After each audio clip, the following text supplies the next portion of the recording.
Plano de Voo, o podcast do Sebrae RS.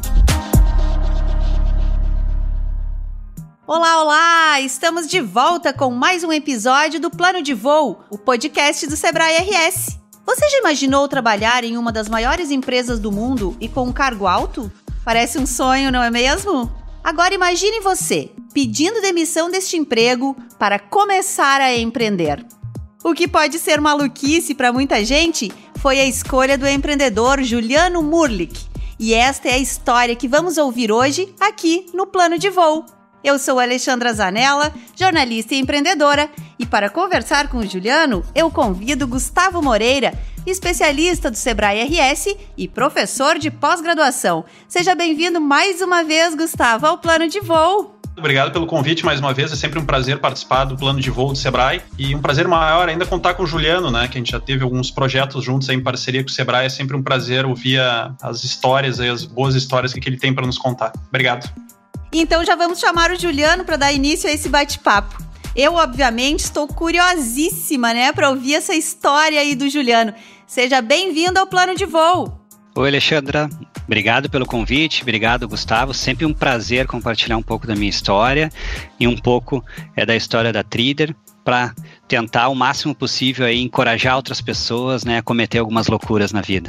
O Juliano é um dos cofundadores da Trider, uma empresa especializada em serviços de limpeza, reformas, pintura, elétrica.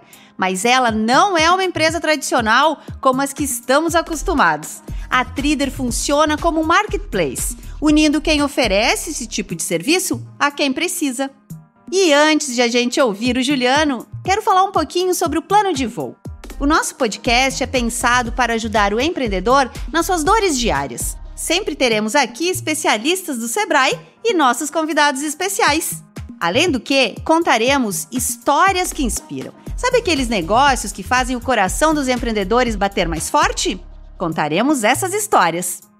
Lembrando, gente, que o Plano de Voo é gravado totalmente de forma remota para preservar a saúde de todos. Então vamos lá começar o nosso Plano de Voo de hoje.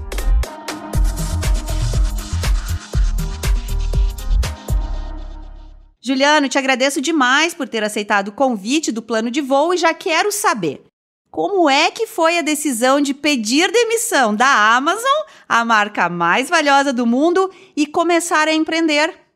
Olha, Alexandre, não foi uma tarefa fácil, né? Acho que, primeiro, que eu experimentei a criação da Trider, né, trabalhando em conjunto, né, com a Amazon. Eu acho que eu trabalhava em São Paulo, né? Depois eu voltei para o Rio Grande do Sul, mas no primeiro ano eu consegui, e foi uma tarefa super difícil, né, de conviver com os dois trabalhos, né?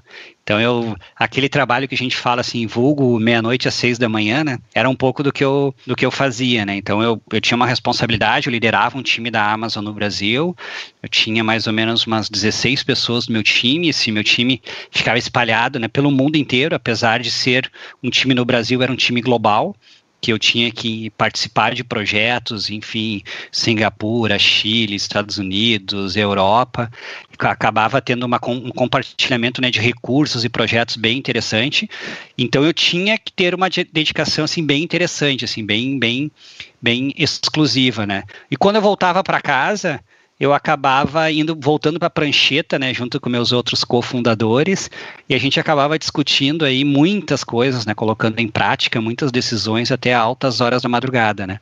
Então foi um trabalho de um ano, o primeiro ano, né, foi um ano de convívio com as duas responsabilidades muito grande, né, até chegar em janeiro de 2017, fez pouco mais agora de 4 anos, né, pedi para tomar essa decisão, né, e falar com o meu gestor na Amazon, sendo que na época ele queria me promover, eu era responsável por um time no Brasil e ele queria que eu passasse a ser responsável à América Latina. E aí na mesma conversa, né, que eu fui falar que eu queria sair, enfim, ele também, beleza, eu entendo, acho que a Amazon, tudo aquilo que a gente vê por fora, ela é por dentro também, é uma empresa que incentiva o empreendedorismo, ideias inovadoras o tempo inteiro, então ele entendeu o meu pedido, né, entendeu, super de boa, mas obviamente que ele tinha outros planos, né, então desde então, né, de janeiro de 2017, aí pouco mais de 4 anos, tô nessa loucura, né, que é empreender e criar uma plataforma digital no Brasil. Juliano, bom, eu conheço a Trident desde o início aí da trajetória, quando tu, inclusive, participou de um edital com a gente aí de subvenção, e tu estava ainda no início aí da história, e agora te ver crescendo, cada vez crescendo mais, é muito legal. E eu queria entender um pouco, dentro dessa tua trajetória, quais foram os principais obstáculos aí que tu acabaste enfrentando, aí, formação de time, a própria inovação que tu estava desenvolvendo, modelo de negócios, estratégia de marketing. Eu queria entender um pouco mais como é que foi essa tua trajetória e os grandes obstáculos que tu teve no teu desenvolvimento aí. Gustavo, nós tivemos vários desafios, né? Desde aquele primeiro projeto, acho que quando tu inicia, né, geralmente o empreendedor no Brasil, ele inicia sem dinheiro, né? Ele inicia se desfazendo aí de um bem pessoal, vendendo carro, juntando todas as moedinhas, né? Então, aquele projeto que a gente fez com o Sebrae lá no início, foi um projeto que praticamente nos garantiu a nossa sobrevivência ali no primeiro ano. Então, a gente conseguiu montar o primeiro MVP, montar as primeiras entregas, né, tudo com esse edital de subvenção. Então, foi um edital super importante para nós, né. E agora, falando em termos da startup, do nosso desafio como um todo, né, eu acho que o primeiro desafio que a gente teve era tentar identificar qual era a nossa proposta de valor. O porquê que as pessoas iam contratar um serviço através da internet. Porque quando a gente olha todos os mercados, a gente pega o mercado de alimentação, a gente tem iFood, Uber Eats, enfim, várias outras plataformas regionais. Quando a gente vai para fintechs, a gente tem Nubank e hoje talvez mais umas 15 fintechs no Brasil conhecidas, né? Quando vai para a mobilidade urbana, tem 99, Uber, tinha Cabify, mas agora saiu do Brasil, mas mais 99 Uber. E quando a gente entra para o mundo de serviços, a gente não tem uma plataforma que é referência, não tem até hoje uma plataforma que é referência. Então a gente precisava entender o porquê que as pessoas iam contratar. Por que elas iam contratar um serviço através da internet? Por que elas iam indicar esse serviço para amigos? E o porquê que elas iam, mais do que isso, né? O porquê que elas iam recontratar? Então, nosso primeiro desafio é tentar identificar isso. E foi isso que a gente fez lá no ano de 2016 e até um pouquinho do ano de 2018, para a gente conseguir escalar de maneira sustentável, né? Só que a gente tinha que escalar, enfim, na sequência disso a gente foi atrás de fundraising, né, através de fundos de investimentos para a gente conseguir novos aportes, mas para a gente conseguir fazer isso a gente tinha que ter essa certeza. Então quando a gente está lá no início, eu acho que todo mundo que está começando, todo mundo que está no início de um projeto, eu acho que o primeiro, as pessoas não têm que se preocupar com growth, se preocupar com escalar, não, assim, não quero aqui ser o dono da verdade, né? Acho que cada um tem a sua história, mas para nós aqui o serviu é a gente ter todos os esforços do time e ter todos os esforços financeiros para nós encontrarmos a nossa proposta de valor.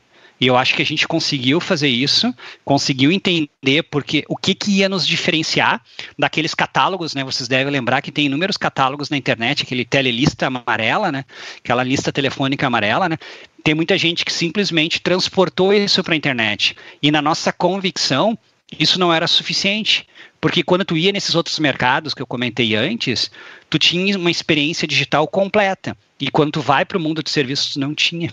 Então a gente decidiu criar essa experiência e com base em feedbacks bem ativos, né, dos clientes, a gente conseguiu descobrir qual era a nossa proposta de valor.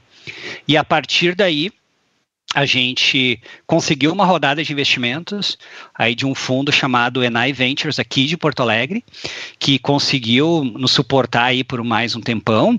E depois, né, o nosso desafio mudou.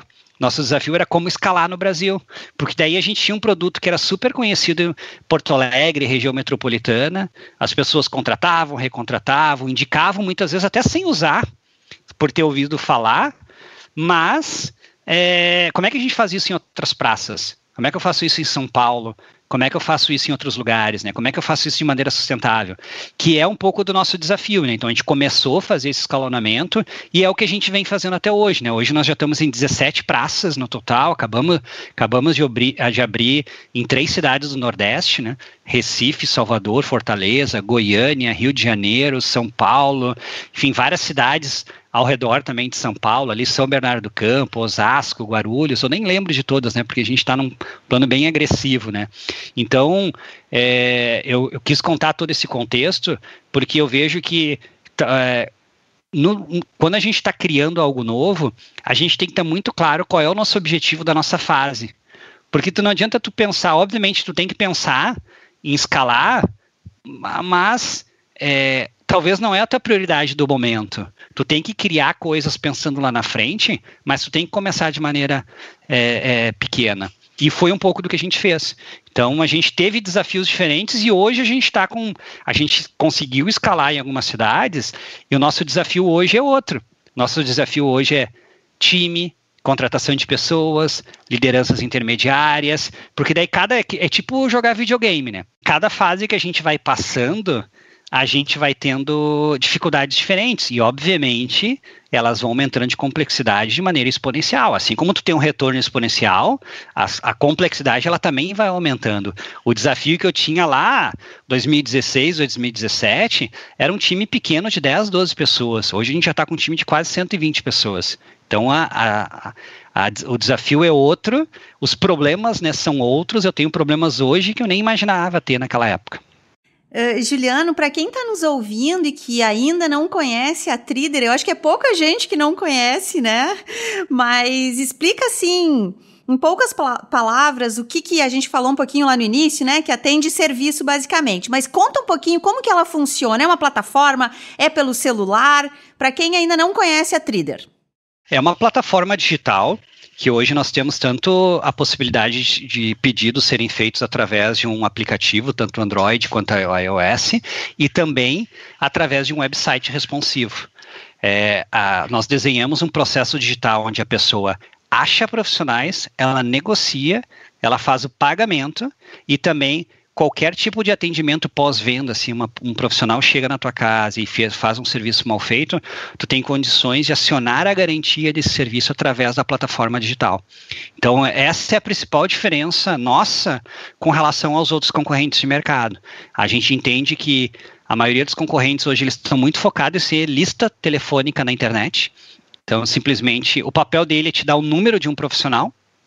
E na nossa visão, o consumidor hoje ele está muito preocupado com a jornada inteira. Ele é acostumado com a jornada inteira em outros mercados. E a gente tem a convicção que essa maneira é uma maneira que entrega um valor maior para o nosso consumidor final. E hoje nós temos mais de 70 serviços na plataforma, então desde hidráulico, eletricista, instalação de rede de proteção, gesso, piso, pintura, tudo aquilo que a gente precisa para a nossa casa e para escritórios em geral, através de uma plataforma digital super simplificada. E a gente cada vez mais, né, eu acho que o lance é da experiência, a jornada, né, ninguém mais quer ter uma experiência ruim de serviço, especialmente acho que agora a pandemia deve ter aflorado isso, porque eu enquanto mulher, né, eu por muito tempo eu tinha medo às vezes de receber pessoas em casa sem eu conhecer, por um medo de que tivesse alguma coisa ruim. Então, é uma forma também de o consumidor estar mais tranquilo com o prestador de serviço que vai até minha casa, né? Com certeza. E sabe que isso é interessante, Alexandra, porque a gente foi descobrir isso durante as nossas validações em campo. Porque a gente sempre, desde o início, a gente fez um controle altíssimo, né, de checagem, de documentação, trabalhos anteriores, mas a gente não divulgava isso. A gente achava que, de certa forma, isso ia ser meio discriminatório, alguma coisa assim. Só que, à medida que a gente foi para a rua e foi conversar com os clientes, e a gente disse que a gente fazia essas validações, eles falaram, nossa, eu lembro de uma entrevista de uma mulher que a gente estava lá na PUC, e ela me disse, nossa, se eu soubesse que vocês faziam todas essas validações, eu já teria contratado antes. Porque eu também, eu me separei, eu tenho uma filha pequena, e toda vez que eu preciso de uma coisa, eu preciso ficar lá pedindo para um amigo ou para o meu pai. E aí, com vocês, eu tenho uma certa independência, né, que eu consigo contratar sem, de certa forma, incomodar ninguém, né. E hoje, a gente checa antecedentes criminais da Polícia Federal, da Polícia Civil de todos os estados, checa se tem mandato de prisão ativo, está na lista de terrorismo internacional, e se tem casos em andamentos relacionados à violência contra a mulher e contra a criança, no TRF 1, 2, 3, 4 e 5. Então, assim, só isso garante alguma coisa? Não, mas ele já ajuda. já ajuda bastante, assim, porque se não é qualquer um que vai na tua casa, não é qualquer pessoa que vai lá, vai ser uma pessoa que passou por essa avaliação que é bem rígida, a gente não abre exceção, então, e fora isso, também a gente tem todo um processo de validação dos serviços. Então, todos os profissionais que entram, a gente checa trabalhos anteriores e começa a dar trabalho para eles numa vazão menor e vai aumentando à medida que ele tem boas avaliações. Então, o profissional vai na tua casa, ele é ativado na plataforma, a gente libera ele para um serviço. Então, ele fez aquele serviço, vamos ver a avaliação. Foi nota 4, nota 5, então dá mais um. Se for nota 3, já acende uma luz de alerta. Então, não é aquela oscilação, assim, por exemplo, estamos nós três aqui batendo esse papo. A Alexandra me indica um profissional que foi super bem com ela, mas contigo, Gustavo, ele foi mal. Então, aqui é 50% de notas boas e ruins. Só que vocês não se conhecem. À medida que eu coloco tudo isso dentro de uma plataforma, isso fica transparente para todo mundo. Então, eu já tenho profissionais aqui nas regiões mais antigas que ele já tem mais de 1.000 avaliações 5 estrelas. Então, não sou eu que estou dizendo, é o cliente da região que está dizendo que lá é um profissional bom. Então, isso ajuda bastante. Mas, Juliano, deixa eu voltar um ponto atrás, quando tu falastes ali do teu grande desafio no início, foi a questão da proposta de valor, e é algo que me chama bastante atenção isso, porque dentro dos projetos que a gente tem aí com as pequenas empresas, com as startups, eu vejo que, num geral, tá, não é unânime, mas num geral, o pessoal tem muita dificuldade de entender quem é o seu segmento de cliente e qual é a proposta de valor para tu linkar com esse segmento de cliente. E tu falou muito disso, da proposta de valor. Deu ali uma pincelada em relação ao feedback dos clientes que vocês ouviam. Queria entender um pouco mais essa tua jornada aí de chegar até a tua proposta de valor ideal. Eu acho que eu vejo hoje, Gustavo, que é uma das principais dificuldades, em geral, de quem está iniciando um negócio, né? Porque hoje, todo mundo, quando vai pensar num negócio de imediato, pensa assim, quero criar um app, vou ter um app de tal coisa. E quando tu começa com esse discurso, já começa um pouco errado, né? Porque hoje criar um app é uma coisa muito cara. O app não é uma coisa que tu contrata, faz uma vez e deu. O app é um time que tu tem que montar e ficar dando manutenção ad eterno para ele. E hoje tem muitas soluções que tu consegue resolver isso através de um website responsivo, que acaba diminuindo o custo, facilitando o dia a dia de um monte de coisa. Quando tu constrói um app, quando tu constrói um site, ele fica algo palpável, assim. É algo que tu pode mostrar para os amigos, olha aqui meu site, olha meu app aqui, ou mostrar para a família, para a mãe, para o pai, eu construí isso, né? Só que na prática, assim, eu acabo, enfim, me inseri bastante no ecossistema de startups aqui do Rio Grande do Sul, e eu acabo participando de muito processo de mentoria. E eu vejo que muita gente criando app que não sabe bem para quê. Não sabe para que ele vai funcionar. Eu quero criar um app de entregas. Tá, mas o que ele vai ter diferente dos outros? O que ele vai fazer? Se tu não tiver isso muito claro, tu vai acabar gastando tempo. Tu acaba gastando tempo teu, dos teus cofundadores, né, que estão junto contigo, né, e um tempo que muitas vezes não volta mais. E time nesse negócio é algo bem importante. Eu fiz isso, a gente conseguiu, na época, né, colocar o primeiro MVP, a primeira versão no ar em 4 meses. Eu poderia ter ficado 1 ano desenvolvendo, mas a gente fez em 4 meses. Por quê? Porque a gente queria colocar para a rua o mais rápido possível. Na época, a gente colocou um MVP que ele era aquela coisa assim, né, que o fundador do LinkedIn fala, né, se tu não tem vergonha do teu primeiro MVP, é porque tu demorou tempo demais para lançar ele. Eu tenho muita vergonha do nosso primeiro MVP, assim, desde a identidade visual, assim, até, enfim, falta de funcionalidades que tinha. Mas o que a gente fez na época foi simplesmente os profissionais darem esse match, que era, tu faz um pedido, tem profissionais para te responder. Só isso. E aí, a gente, no primeiro mês, a gente teve 37 pedidos, sem fazer propaganda nenhuma, só disponibilizando o website, disponibilizando nas lojas de aplicativo, 37 pedidos. O que a gente fez? A gente ligou para esses 37 clientes. Obviamente, nem todos atenderam, mas a gente tentou ligar para esses 37 clientes e tentou identificar, olha, o que tu achou? Por que tu não contratou? O que te faltou de informação? E aí, a gente começou a priorizar as próximas funcionalidades, não com base no que eu e os meus cofundadores queriam. Porque senão fica aquela coisa assim, né? Eu sou o CEO, tu é o CTO, tu decide o que vai fazer. Não, na verdade ali nós temos que ter um modelo de trabalho onde quem define é o cliente. O cliente está no centro, e eu consegui trazer muito isso da minha época de Amazon, né? A Amazon um dos princípios é a obsessão incessante pelo cliente. Então não interessa se o que nós três queremos aqui, o que interessa é o que o cliente quer. E a gente conseguiu fazer isso desde o início. Então, com base nessas conversas com os clientes, a gente conseguiu, olha, eles falaram, legal, recebi orçamento de 3, mas eu queria conversar com eles. Eu queria bater um papo para negociar. Nós, precisamos colocar um chat. Hoje é tudo obviedade, né? Nós estamos em 2021, né? Mas pensa lá em 2015 para 2016, né? Então, assim, precisamos colocar um chat. Então, vamos lá, priorizamos chat. A gente foi conversar com as pessoas, recebi orçamento de 3, mas como é que eu vou diferenciar os 3? Precisamos colocar o sistema de avaliações. Beleza, agora legal, vocês têm bons profissionais, mas eu não consigo pagar que nem Uber pelo cartão de crédito. Vamos colocar o sistema de pagamentos. Então, essa nossa proposta de valor não foi uma proposta de valor assim que nós sentamos na sala um dia e falamos, estamos aqui, vamos fazer uma dinâmica com post-it na parede e vamos criar nossa proposta de valor. Tu até consegue fazer algo, um rascunho inicial, um ponto de partida, mas o real mesmo é o que os clientes falam. Eles têm que dizer o que eles querem, o que faz sentido para eles. E a gente conseguiu criar um processo onde nós nos aproximamos dos clientes e ficamos o tempo todo priorizando com base no que eles queriam e não no que a gente queria. Isso foi um processo, olha, talvez hoje, com a experiência que eu tenho hoje, eu faria em menos tempo, mas como eu estava compartilhando meu trabalho na Amazon, tinha pouco orçamento, uma série de coisas, a gente demorou mais ou menos de 12 a 18 meses para conseguir fazer isso.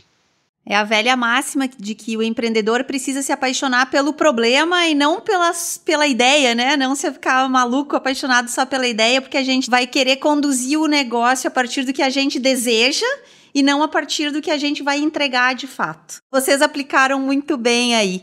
Cara, achei bem legal essa tua fala, Juliano, sobre a tua metodologia de trabalho, tua metodologia de teu desenvolvimento do teu negócio. Eu acho que tu traz uma bagagem muito legal, muito grande aí, que te ajudou muito da Amazon, e tu comprovadamente é um case de sucesso aqui no estado do Rio Grande do Sul e diria no Brasil.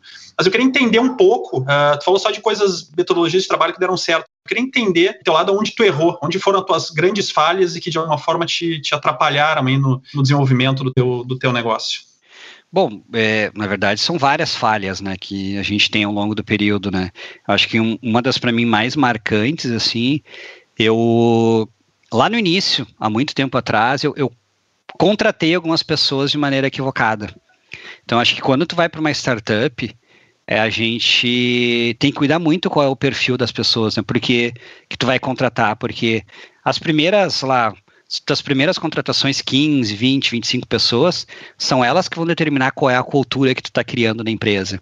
E lá atrás, eu acabei contratando algumas pessoas que não tinham o menor perfil, né, de startup, e elas acabaram dando mais trabalho para eu resolver do que elas vieram para resolver, né? Vou te dar um exemplo, assim, eu acho que para tentar materializar, né? Eu acho que tem dois tipos de pessoas, né? Tem aquela pessoa que ela vai chegar numa startup e vai olhar assim, nossa, que empresa desorganizada, não tem processo para isso, não tem processo para aquilo, não tem documentação, não tem isso, nossa, que empresa desorganizada. Cara, enfim, e ela vai estar certa, tá? Eu não estou recriminando, ela vai estar certíssima.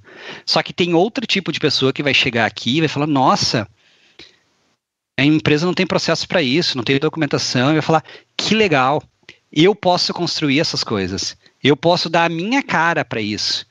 E eu acho que, como eu falei antes ali, não tem certo, não tem errado. Essas duas pessoas certas, só é a pessoa certa ou a pessoa errada no lugar errado. Então, eu contratei pessoas desse modo 1, que talvez são pessoas que, no meio de um caos que é o início de uma startup, eu tenho o papel de CEO, né, desde o início, mas eu já fiz de tudo. Eu já programei, já negociei com o investidor, já atendi, já fiz validação de produto, já servi cafezinho para o time final de semana, já fiz de tudo. Já fiz de tudo, entendeu? Já saí para a rua para botar cartaz em estacionamento. Então, assim, tudo que for possível, tudo que era possível, Eu já fiz. E só que tu tem que ter esse espírito. Se tu contrata uma pessoa que não tem esse espírito lá no início, tudo vai ser um problema. Tudo é isso. Só que o pior é que ela começa a contaminar as outras pessoas. E aí, em vez de tu estar focando em problemas de negócio, que é um problema que vai determinar a tua sobrevivência, tu acaba tendo que resolver esse tipo de problema. Então, hoje, para mim, está muito claro isso. E eu, enfim, mesmo antes da Amazon, né, enfim, no lugar que eu trabalhava, eu sempre gostei de trabalhar muito com pessoas, né? Então, eu tive experiência de ter, mais de 15, 20 liderados abaixo de mim, falando outros líderes, né, fora o time em si, e eu sempre tinha aquela questão assim, tipo, não, deixa, essa pessoa tem esse mindset, mas deixa que eu conversando com ela eu consigo mudar. E eu consegui perceber durante esse período que infelizmente tem muitas pessoas que mudam, mas tu precisa talvez de muitos anos para ela mudar. E quando tu tá numa startup, quando tu tá validando o teu modelo de negócio, tu não pode perder esse tempo. Tu não pode perder isso, porque daí tu tira o foco do principal, que é validar o teu negócio. Olha quando a gente olha essas startups que crescem, né? Tu pega Loft da vida, Quinto Andar, em 2 anos virou unicórnio. Cara, foram contratações muito bem feitas, porque eles não discutiam o modo de trabalhar assim. Porque se tu contrata as pessoas erradas, tu acaba gastando muito mais tempo discutindo o formato de trabalho do que trabalhando. Hoje, para mim, tá muito claro, mas lá atrás não tava. Juliano, eu tenho uma curiosidade em relação a vocês todo mundo sabe que foram comprados aí por uma joint venture da Votorantim, Gerdau e Tigre no ano passado. Eu queria entender como é que essa virada de chave na empresa, assim, de uma startup que era pequena e daqui a pouco foi adquirida por gigantes do segmento e como é que foi essa mudança para vocês, essa adaptação a esse novo mundo que surgiu para a Trident no momento da aquisição? Para nós foi um momento muito especial, né? Eu acho que, primeiramente, assim, Gustavo, acho que o que muda a vida, né, de todo empreendedor, eu acho que do ecossistema, são esses momentos de exit, que é o que a gente fala, os momentos de saída e vendas, né? Acho que foi muito bom para nós, a gente conseguiu fazer isso. Eu pedi demissão da Amazon em janeiro de 2017 e a gente conseguiu fazer a venda em setembro do ano passado, então deu mais ou menos aí 3 anos e 8 meses, 9 meses, no total, todo o processo inteiro, né? Desde a gente criar a empresa, conseguir os aportes financeiros e ter uma venda mesmo efetiva, né? Então, eu acho que isso reforça o nosso ecossistema, primeiro gaúcho aqui, onde a gente mostra que geralmente aqui também sai projetos legais, aqui também sai coisas interessantes, né? E segundo, assim, melhora para nós como empreendedores, né? Porque a gente vê muita gente fazendo, hoje é meio romantizado esse assunto de startups, né? É meio que vira quase que conversas motivacionais, assim, né? E na verdade, startup, assim, não é uma coisa simples, assim, tem muito método de trabalho, tem forma de validar produto, forma de acompanhar, forma de validar pessoas, e muitos desses desafios, assim, que a gente vive no dia a dia. E toda vez que acontece isso, mostra para todo mundo, né, e para o ecossistema que o suor e todos os perrengues que a gente passa na vida, né, vale a pena, né? Então, eu saí de uma empresa super estruturada, né, que era a Amazon, que tinha no Brasil, enfim, tinha quase que um orçamento infinito, né, contratava quem eu queria, e fui para cair numa startup com 4 pessoas numa salinha lá de 20 metros quadrados, né? E então, sim, foram momentos bem difíceis que foram recompensados agora nesse momento da venda. E aí, com relação à adaptação, ela não foi ainda, ela está acontecendo, né? Então a gente está aí de 8 para 9 meses, né, de todo o processo ainda, e muda bastante, né? Primeiro porque a gente passa a ter um conselho muito mais robusto, passa a ter que, enfim, apresentar resultados de maneira muito mais estruturada, mas eu acho que é um momento que todo empreendedor gosta quando chega. Porque aquela coisa, né, a mesma coisa, a nossa vida, né, à medida que tu é adolescente, tu vira a idade adulta, tu casa, tu começa a trabalhar, muda o nível de responsabilidade, né, é a mesma coisa numa empresa. Então, o fato de tu ter que dar explicação, ter que explicar orçamento, receita, resultado, isso tudo aumenta o teu nível de profissionalismo. E é um pouco do que a gente está vivenciando. Nós éramos um time, né, de ao redor de 30 pessoas. em setembro do ano passado, já, enfim, operando em vários países. A gente já está, nas próximas semanas, a gente vai chegar a 120 pessoas. Então, a gente cresceu aí quase 4 vezes em 6 para 7 meses. Então, geram outros desafios, assim, mas é um momento muito bacana. Essas 3 grandes estão nos impulsionando, né? Então, a gente entrou um valor bem expressivo no caixa, que suporta todo esse crescimento acelerado, contratação de pessoas mais qualificadas, contratação de pessoas mais sêniores para o time. Isso muda todo o jogo, assim, ó. Muda todo o jogo e requer, obviamente, uma adaptação. Eu vejo muita semelhança dos outros lugares que eu trabalhei, enfim, no meu time que eu tinha na Amazon, enfim, de outros reportes que eu tinha que fazer, mas é diferente, mas também é legal. Muito bom, muito legal. Juliano, em relação à inovação na empresa, na Tridder, foi uma empresa que desde o início sempre focou muito na questão de inovação e eu vejo muito, não só na questão da tecnologia, mas na própria comunicação com o mercado, as ações de marketing que vocês fazem, sempre achei muito, muito interessante. Então, vocês acabam, de alguma forma, fluindo na inovação, tanto tecnológica como não tecnológica. E fala um pouco mais sobre o protagonismo que a inovação tem dentro do teu negócio. Eu acho que, Gustavo, falando em inovação, eu acho que ela é a essência do nosso negócio, né? Porque eu sou muito contrário, assim, pega aquelas áreas, aquelas empresas em geral que criam áreas de inovação. E aí tu pega, automaticamente tu fala assim, quem que vai inovar nessa empresa? Só quem tá naquela área, né? E eu acho que quando tu monta uma startup, todo mundo tem que inovar. Tem que inovar a pessoa do marketing, do financeiro, a pessoa que serve o cafezinho, toda vez ela tem que pensar na fazer um cafezinho mais rápido, mais barato e melhor, assim, mais saboroso. E é um pouco da essência que eu quis, que eu tentei trazer para o Tridder. Então, a gente realmente, assim, as nossas ações de marketing, as nossas ações de campanhas de aquisição, a gente sempre tenta fazer algo diferente. Sempre tenta fazer algo que ninguém pensou, ou pegando benchmarks de fora do Brasil, coisas assim.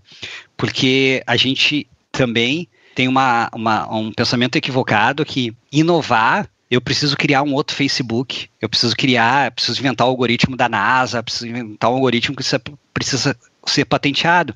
E muitas vezes não, e o que a gente precisa, e uma inovação das mais bem feitas, é aquela que resolve problemas reais do consumidor final de maneira melhor, mais rápida, mais barata e mais simples que o teu concorrente. E é um pouco dessa filosofia que a gente tentou colocar aqui em todas as áreas, né? Então, vamos pegar o nosso serviço, contratar eletricista hidráulico. Isso já existe há centenas, né, de anos que as pessoas contratam isso, né? Contratam esse tipo de profissional. Só que uma pessoa que se mudou para Porto Alegre, era do interior, uma pessoa que veio de um outro estado, como é que ela acha um bom profissional em minutos? Então, aí onde vem os nossos diferenciais, né? E mais do que isso, tu não conhece ninguém naquela cidade. Como é que tu vai ter referências como é que tu diferencia hoje? Tu pode digitar no Google lá, eletricista Porto Alegre, vai vir 40 opções. Mas quem que é o bom, quem que é o ruim? Quem é o que não vai te abandonar o teu serviço no meio? Então, aí que, enfim, isso que muda, entendeu? Isso que muda, que é um pouco do nosso diferencial. E a gente tentou aplicar isso em todas as áreas. E a gente, inventar Facebook, inventar o Google. Gente, isso é exceção. Exceção. Tenho certeza que toda vez que a gente acorda de manhã, a gente escova os dentes, vai trabalhar, né? Pegava o carro, ia para o estacionamento, pegava o transporte público, ia almoçar, a gente tropeça em problemas da sociedade. E empreender é justamente isso. É escolher um desses problemas e resolver ele melhor que os outros. Juliano, eu gostei muito, assim, de te ouvir, porque eu fiz um movimento parecido lá no final de 2013, trabalhava numa empresa grande, com um bom cargo, estava consolidada. E eu peço demissão para empreender, eu e meu sócio apenas. A gente brinca que a gente começou com a nossa vontade, os nossos contatos e um computador debaixo do braço, porque nem a sala a gente tinha ainda quando a gente resolveu empreender. E eu acho que uma das coisas que eu mais ouvi, uma das palavras que eu mais ouvi quando eu decidi pedir demissão e empreender foi: você é maluca, você está maluca. Contigo foi assim também, ou é só que na minha área da comunicação que nós temos essas leituras de amigo, colega, da família?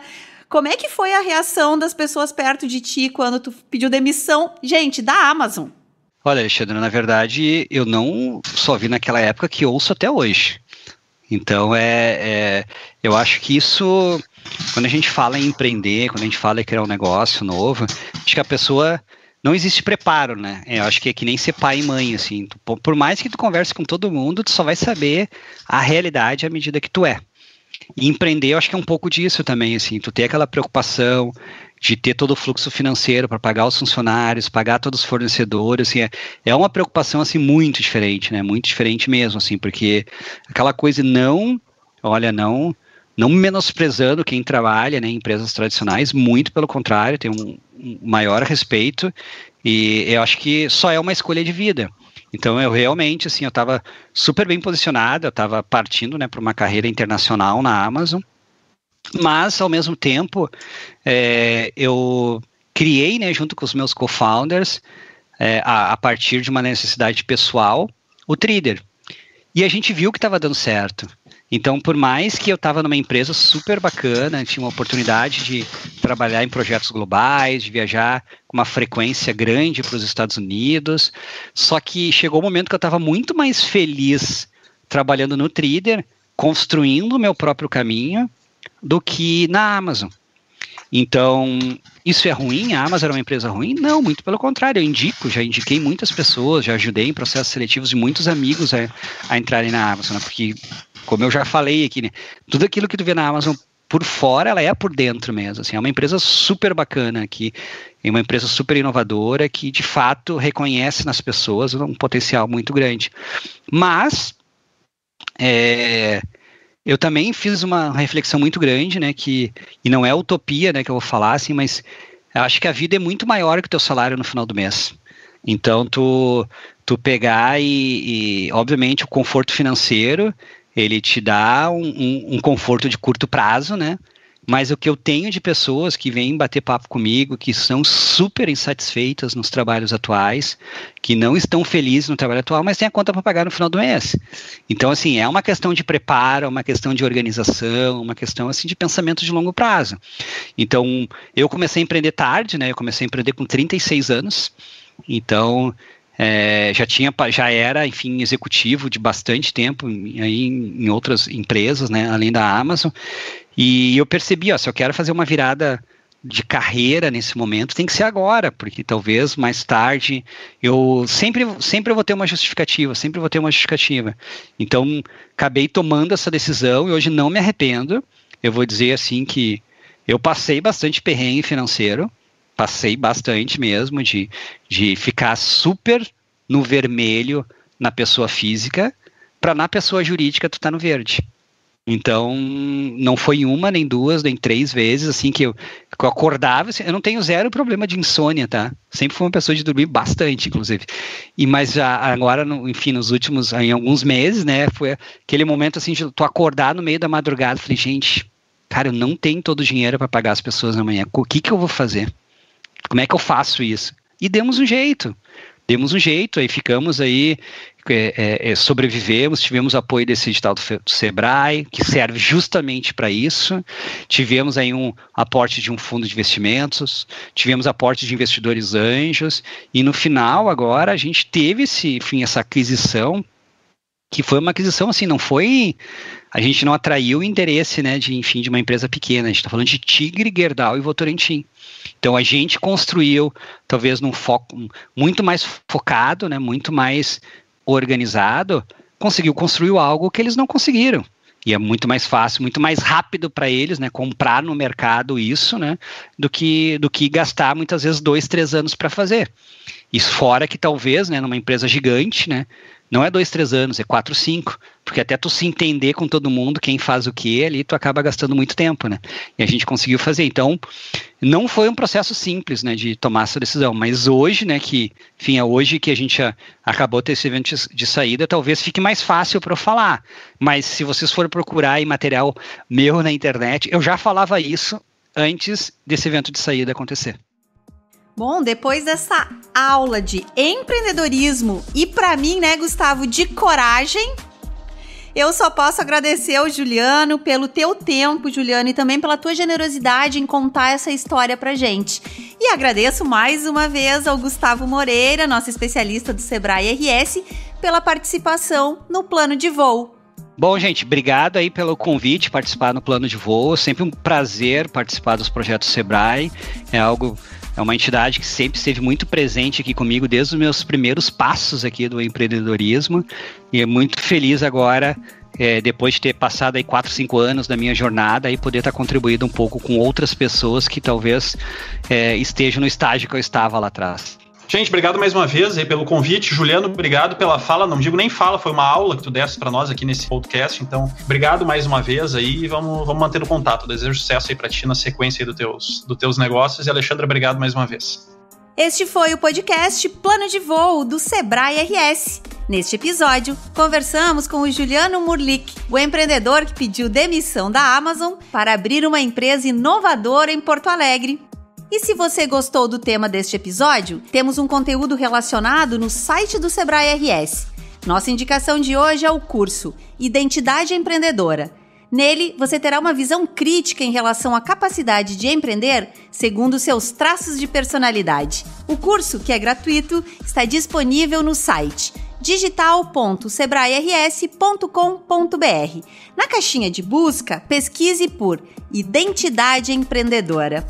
E fiquem ligados nos próximos episódios do Plano de Voo. Nos acompanhem nas nossas redes sociais. Obrigada pela audiência e até a próxima semana.